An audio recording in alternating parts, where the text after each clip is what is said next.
Témoignage, le journal d'Alice Lenczewska. Aujourd'hui, pendant la Sainte Messe matinale, ils ont dit qu'hier était le jour de la décision pendant la retraite, que chacun décide de t'accepter comme son Seigneur et de tout offrir. Je ne savais pas cela hier, mais tu m'avais demandé une décision. Tu m'as montré les possibilités du choix. Est-ce que cela t'étonne ? Je voulais avoir ta réponse, parce que tu en as besoin. Réalise-la chaque jour en ayant conscience de ce que l'acceptation de ma volonté est l'acceptation de la croix. La pleine union avec moi est l'union sur le chemin de croix. Pendant la prière matinale, parle-moi de ton acceptation, pour que ta journée ait de la valeur en moi. Aujourd'hui était un jour difficile, parce que tu n'as pas eu de temps pour la prière matinale. Tu devrais prier dès que je te réveille. C'est pour cela que je le fais. Aujourd'hui, tu as commis une erreur, et le reste de la journée en a été la conséquence. Apprends à vivre et à tout partager avec moi, tout le temps. Je t'entoure et je suis avec toi, même si tu ne le sens pas. Tu le sais, subordonne tout à cela. Exerce ta volonté. Efforce-toi d'être discipliné dans ton service à moi par ton cœur et ton esprit. Je veux entrer encore plus et te diriger. Invite, attends, scrute, écoute, afin d'être prête quand j'arriverai d'une manière encore plus forte et visible. Ta sainteté se trouve dans le fait de te surmonter et de t'offrir tous les jours. Dans tes chutes, dans ton relèvement continu, dans ton appel à l'aide, dans ta nostalgie et ton désir de me suivre. Les émotions sont considérées comme un mauvais motif pour te suivre. On ne parle que de la connaissance et de la volonté. Pendant l'étape initiale à ma suite, cette motivation est meilleure parce qu'elle est plus stable. Les émotions peuvent être une motivation par ma grâce du rapprochement, de la rencontre directe avec moi. Alors les émotions dominent, même s'il y a aussi la connaissance. Quand je donne la grâce de ressentir ma présence et qui je suis, c'est le sentiment d'amour et d'extase qui décide, mais surtout l'amour. Il peut cependant devenir instable une fois que la grâce de la rencontre s'en va. Vous appelez cela un désert. Alors, c'est l'intelligence et la volonté qui décident. Il n'y a plus d'émotions, ou alors elles peuvent être négatives. Dans les grandes épreuves, on ne peut même pas s'appuyer sur l'intelligence, parce que sa lumière est temporairement retirée. Il ne reste alors plus que la volonté comme unique motivation. C'est donc elle qui est la plus importante. C'est elle qu'il faut exercer le plus, s'y confier en s'appuyant sur mon aide, lui faire confiance, même quand il te semble manquer d'aide. Demeurer ainsi à l'encontre de ses émotions ou même de son intelligence, c'est ce qu'il y a de plus précieux, parce que c'est le plus difficile. Peu de gens y arrivent. Qu'en est-il de l'amour ? C'est bien le premier commandement, le plus important. Tu n'as demandé que de l'amour à Pierre. Oui, mais c'était déjà un amour affermi par de nombreuses épreuves. L'amour pur s'appuie sur la volonté, mais aussi sur l'intelligence. C'est cet amour qu'il faut, pas une émotion basée sur une sensation qui peut être temporaire. Dès que la sensation passe, l'émotion s'en va aussi.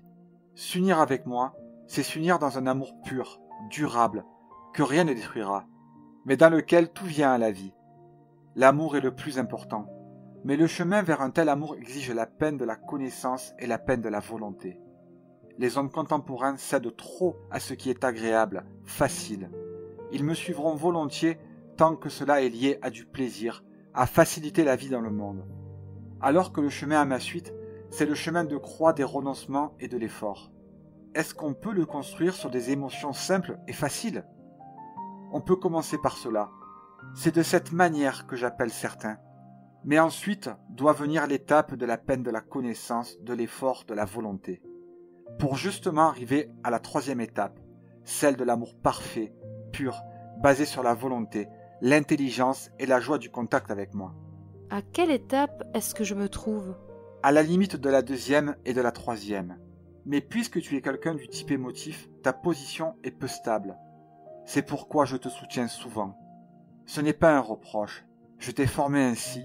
Je te dirige sur le chemin qui te convient, optimal pour toi. Je dirige chacun sur un chemin adapté à ses capacités, le plus optimal possible. C'est pourquoi les chemins sont variés Et on ne peut pas envier le chemin de quelqu'un d'autre, ses expériences ou ses grâces. Chacun reçoit ce qui est le plus adapté pour lui, le meilleur, même s'il paraît différemment. Vous n'avez pas le plein discernement. C'est pourquoi vous devez me faire confiance et accepter ce que je fais dans votre vie. Acceptez avec joie et confiance, parce que c'est la meilleure chose de tout ce qui pourrait exister. Le plus grand danger pour les charismatiques et aussi pour les prêtres, c'est l'orgueil. C'est-à-dire s'attribuer mes dons et vouloir s'élever au-dessus des autres. Les grandes grâces occasionnent aussi de grands dangers. Cela ne veut pas dire qu'il faut freiner la grâce et éteindre l'esprit. Au contraire, il faut entourer de soins et de protection les groupes du renouveau, les inclure dans l'Église, pour qu'elles deviennent tout entières toujours plus charismatiques. Les gens qui ont une autre spiritualité que la tienne sont dirigés par moi d'une manière différente.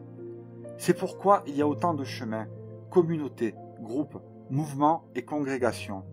Toi, reste fidèle au tien et ne te décourage pas à cause des opinions des gens qui ne s'y connaissent pas, même s'ils sont placés haut dans la hiérarchie. Ne discute pas avec eux. Tous n'ont pas suffisamment d'humilité pour vouloir te comprendre ou changer leur avis. Sois sûr de ton chemin. Tu peux t'appuyer sur moi et sur le directeur spirituel que je t'ai donné. Qu'est-ce que je vais devenir? Et ma cicatrice sur le visage, elle a l'air d'empirer. Elle me fait mal. Est-ce que tu veux que je la guérisse? Si la valeur de ma vie en toi vient de la souffrance et de l'isolement, alors qu'elle reste et qu'il soit fait selon ton appréciation. Est-ce que mon séjour ici a eu quelconque valeur à part l'offrande de la peine d'être au milieu de ces gens et de ces activités extérieures?